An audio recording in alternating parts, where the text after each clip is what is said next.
vaste sujet, très important, mais certainement pas assez mis en valeur.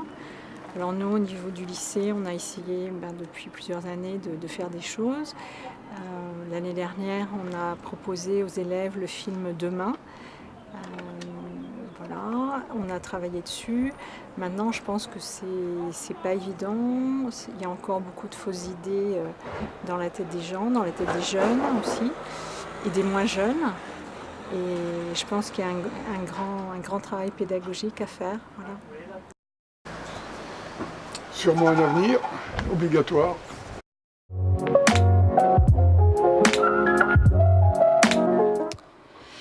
Alors par exemple, d'éviter de laver les trottoirs les jours où il va pleuvoir par exemple. Certaines lumières à mon avis sont pas très utiles le soir. Voilà à peu près.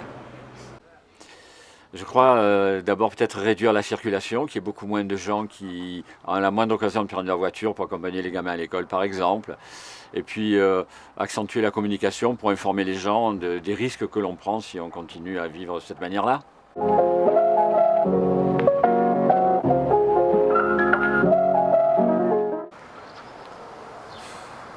Je pense qu'il faut démarcher, soit venir chez les gens, ce qui à mon avis est la moins bonne des solutions, mais par mail, faire des réunions, parce que chaque personne est vraiment au courant de ce qu'est la transition énergétique et des enjeux qu'elle représente en fait, très clairement.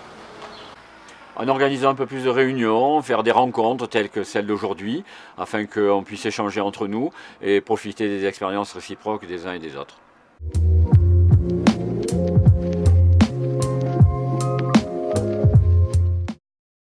Alors là, déjà que la planète va mal, alors à mon avis, il ne va pas y avoir grand-chose. Hein. Je pense qu'on s'en... Bon, je dirais pas droit dans le mur, mais je pense qu'avec le réchauffement climatique, ça ne va pas aller dans le bon sens. Alors là, ça reste très compliqué pour faire passer un message. Mais je pense qu'il faut quelque chose qui soit très rationnel et très concret, quoi.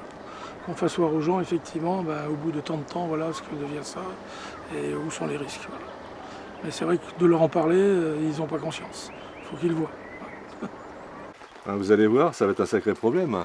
Je crois que si aujourd'hui on ne prend pas la décision de vraiment mettre en œuvre des solutions de sobriété énergétique, sobriété ça coûte rien, hein, la sobriété à tous les niveaux de la société, aussi bien en individuel, c'est pas du c'est pas du punitif, hein, mais c'est réfléchir, mettre une étiquette énergie à nos besoins.